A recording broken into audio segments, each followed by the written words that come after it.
Hello. Hi. Good to be here. I'm aLex. We're here to get present together.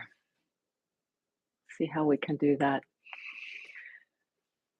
Um, this is part of Sun and Moon Yoga Studios offerings weekly, Eastern Time, 10 a.m. every morning, even on a weekend when the studio is taking a break. Please do check out our website, sunandmoonstudio.com. Lots of offerings in our community, very dynamic, always changing, always growing. I've been there since 1997. Is that 25, 26 years?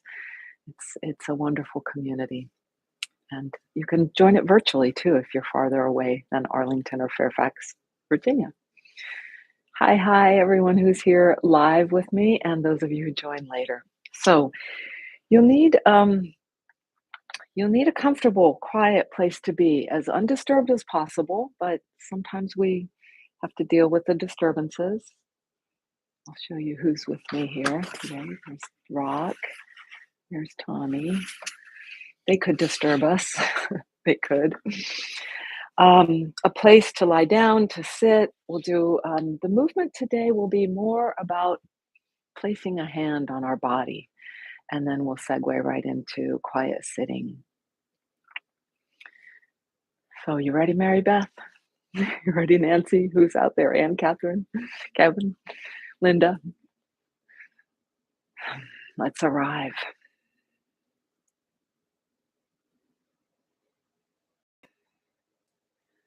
Something about weather. If maybe temperature doesn't bother you very much, maybe that doesn't doesn't matter, but I'm very fluctuating with temperature, and I've been bustling around. It's hot and humid this morning already. That's what I'm noticing as I'm arriving, and so notice for yourself. Notice notice that those noticings, that bringing our attention here. This is presence.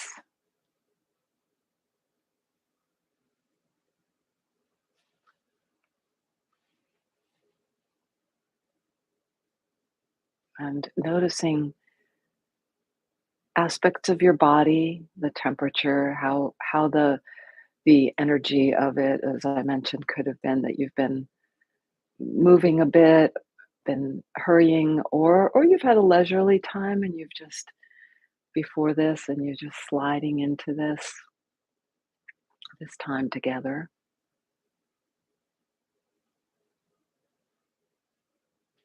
You're noticing breath perhaps.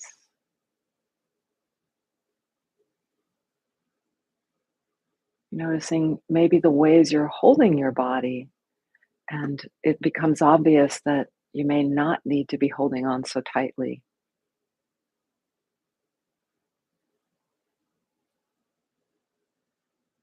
Especially with the confluence of the waves of breath and the edges and boundaries of the body on the inside and all the connecting parts.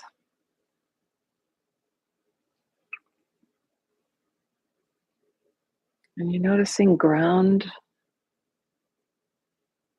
not separate from the space around and from gravity.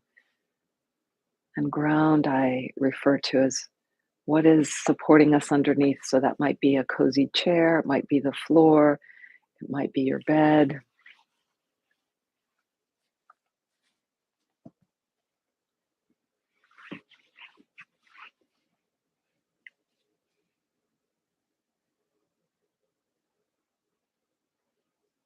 Breath, ground, not separate from the space around,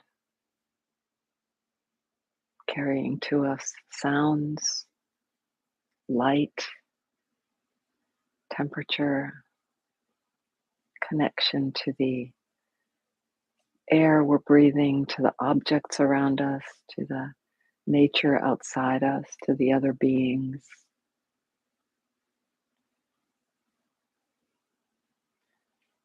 And so, what's caught my interest the last few days, a recurring topic I like to ponder is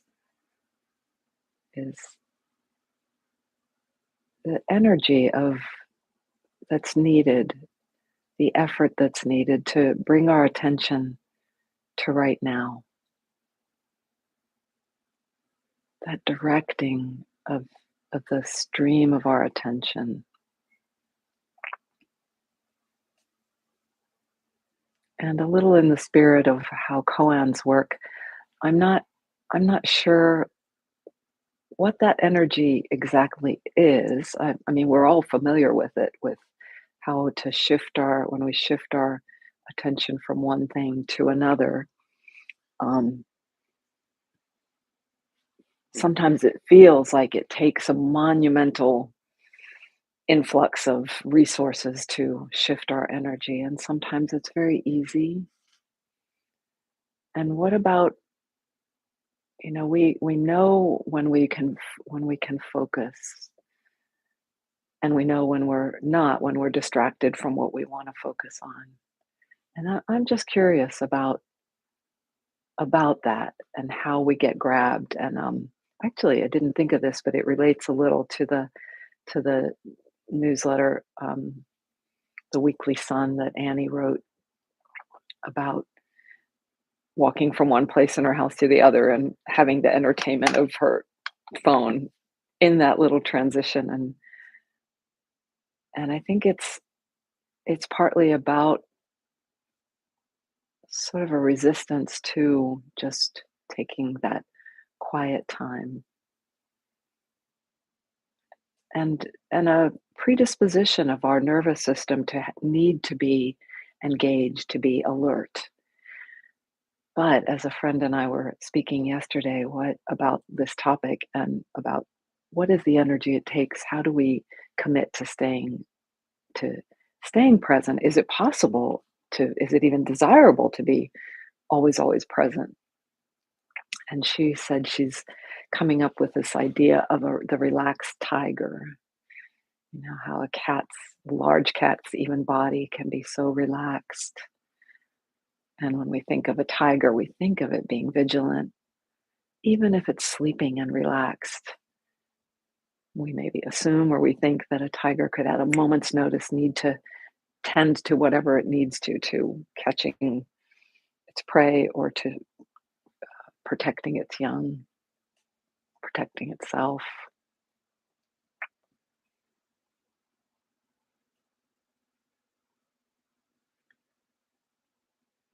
And so I think there's also a value of that we that commitment that we value more and more. We get tastes of this presence.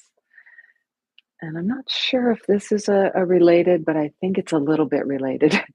um, a practice I'm doing is I feel like this is the practice all the time, and yet it's fresh to me as I notice how easily I can get a little obsessed with something going on, whether it's an interaction, a feeling in my body, a certain state of mind, and I stay with it as if to solve it, as if to give my full attention to it.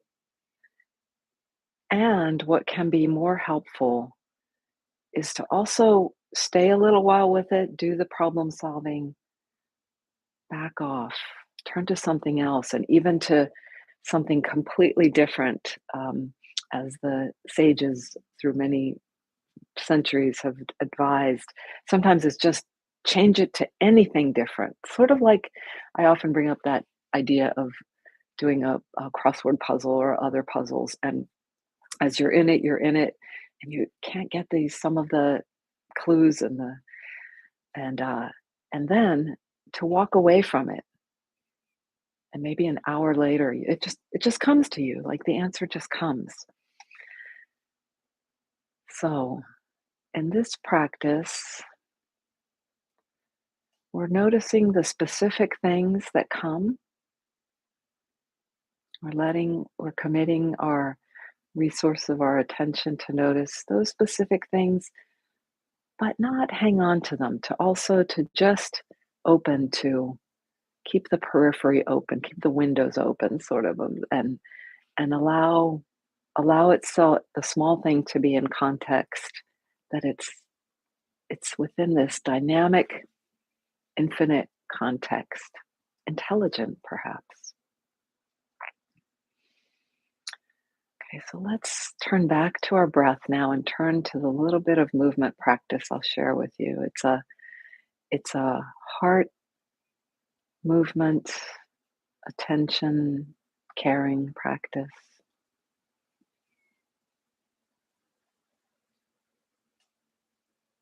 Again, settle.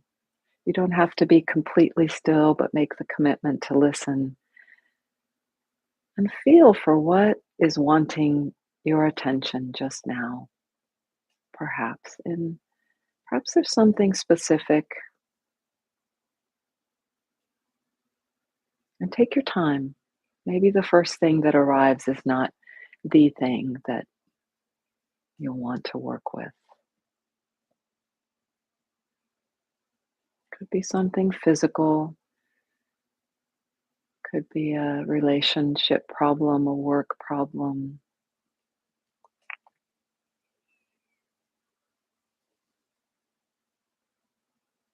And if everything is just right, maybe there's no need. Maybe the attention can simply rest, entertaining the various patterns and changes and influences that come through.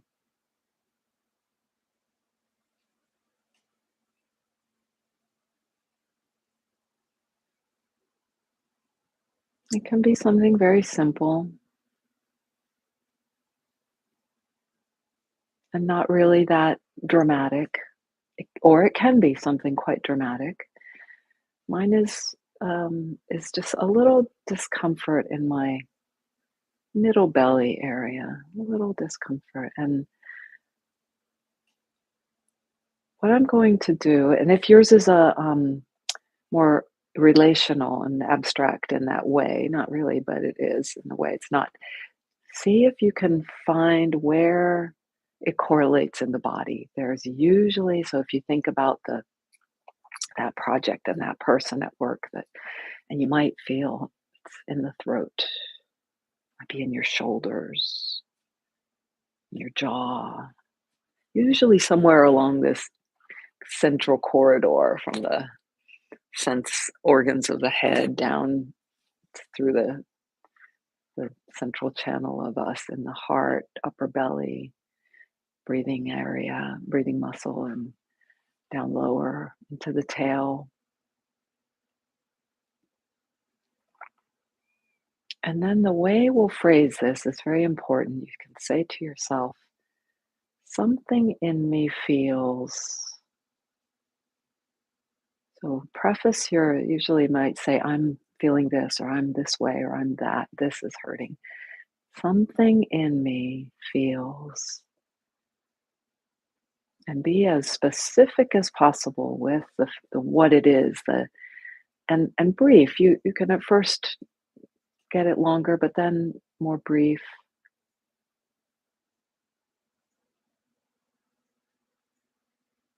I hope my connection is good. The internet has been iffy here the last few days. And so something in me feels, something in me notices my tummy being a little raw. And put a hand on that part of yourself if you can reach it or somewhere nearby. And if it's a relational thing, a psychological thing, you can phrase it as that, but put your hand on the physical correlative location.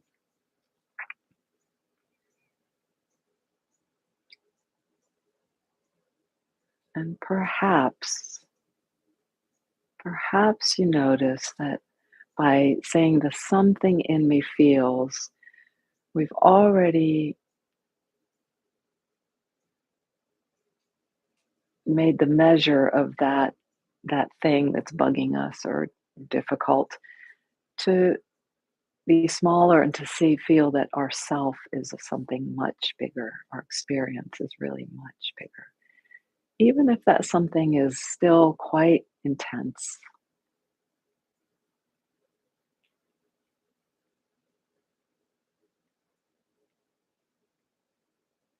And breathe. And let's let that go. You can express a note of thanks to your body, to your wisdom, to your inner self for showing up, for caring, for working on and working through what the message is, what will need to be attended to, how it will be need to be attended to in the more wise and caring way.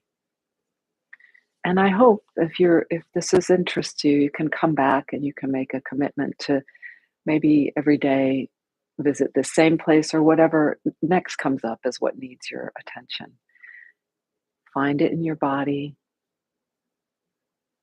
Something in me feels, something in me notices, something in me struggles that way. And you may find that you're just ready right where you are to drop into our stillness, silence together. I'm just sliding the support under my knee.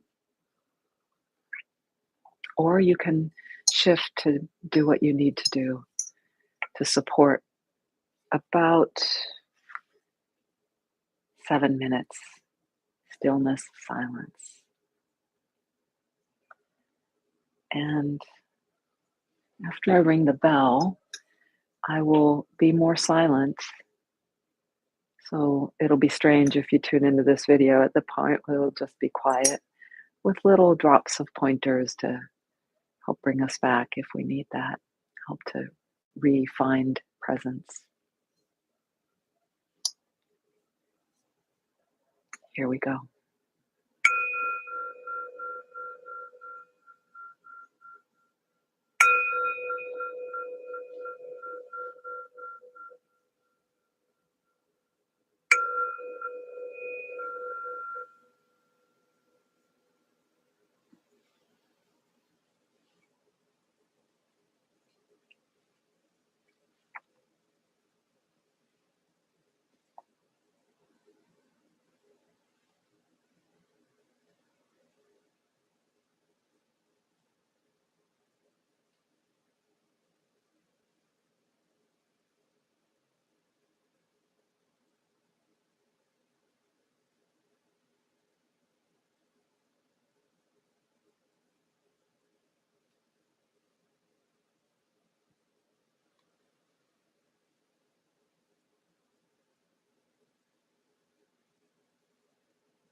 Ground, sound, and breath are always available to help us out of our distraction.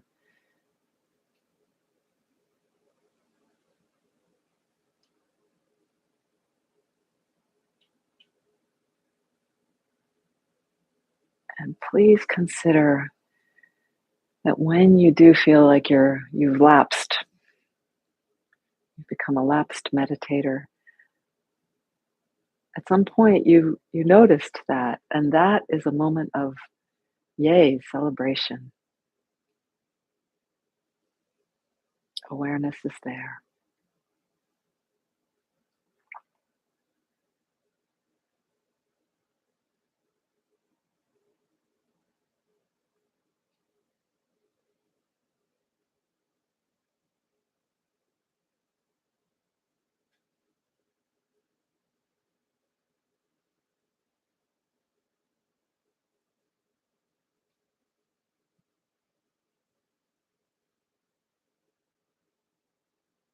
Very, very little energy needed to just be here.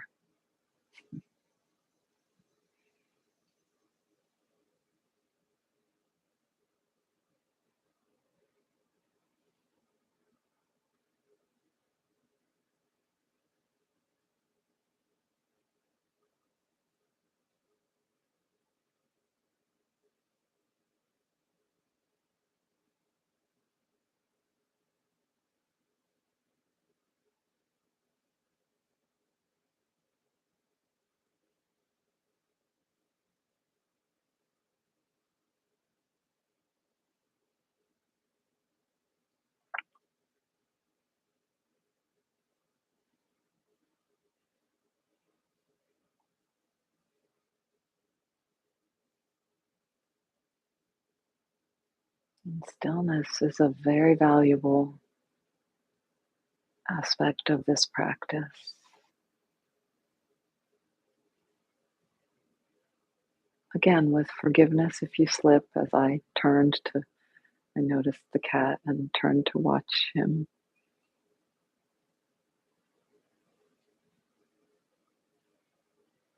But stillness without a heavy hand, just resting, relaxed tiger.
And if something really nags at you, you can do a mini version of the practice preceded that preceded this, noticing it, not necessarily moving your hand, but just something in me feels itchy, itchy.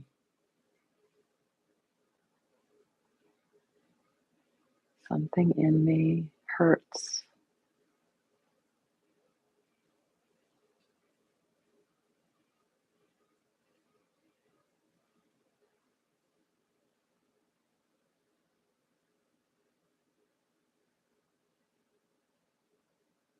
And essentially, we're saying hello to that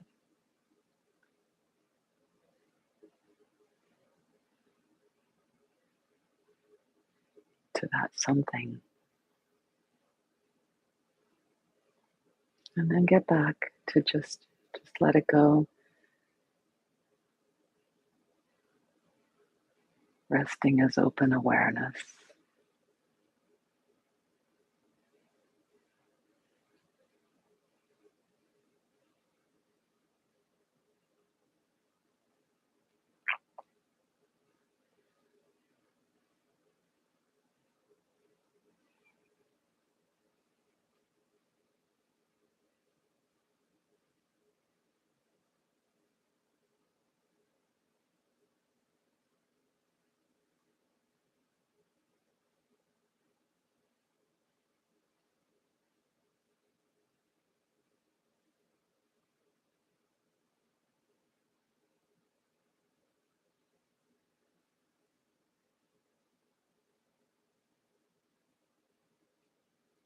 About 3 more breaths.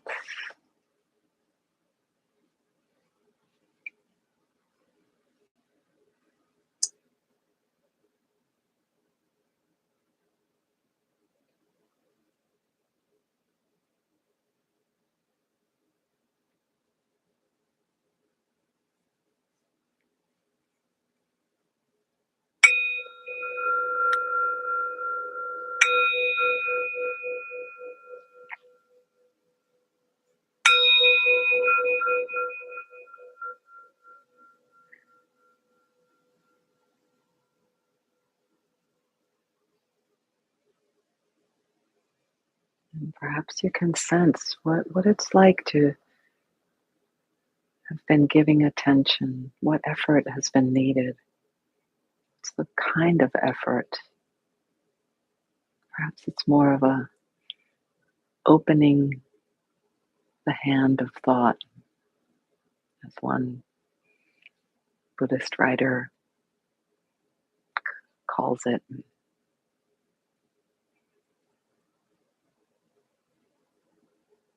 And when you're ready, Bringing our practice to a close, perhaps with a bow and this gesture.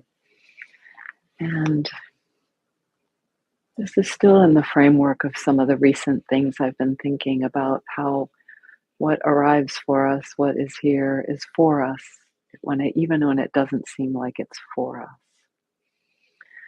So I think you've got some practices to work with as we move forward. Thank you again for joining me whenever and wherever you are. What a gift of this technology that we can do this. And have a really good day. Have a interesting transition. And thank you. Ciao, ciao.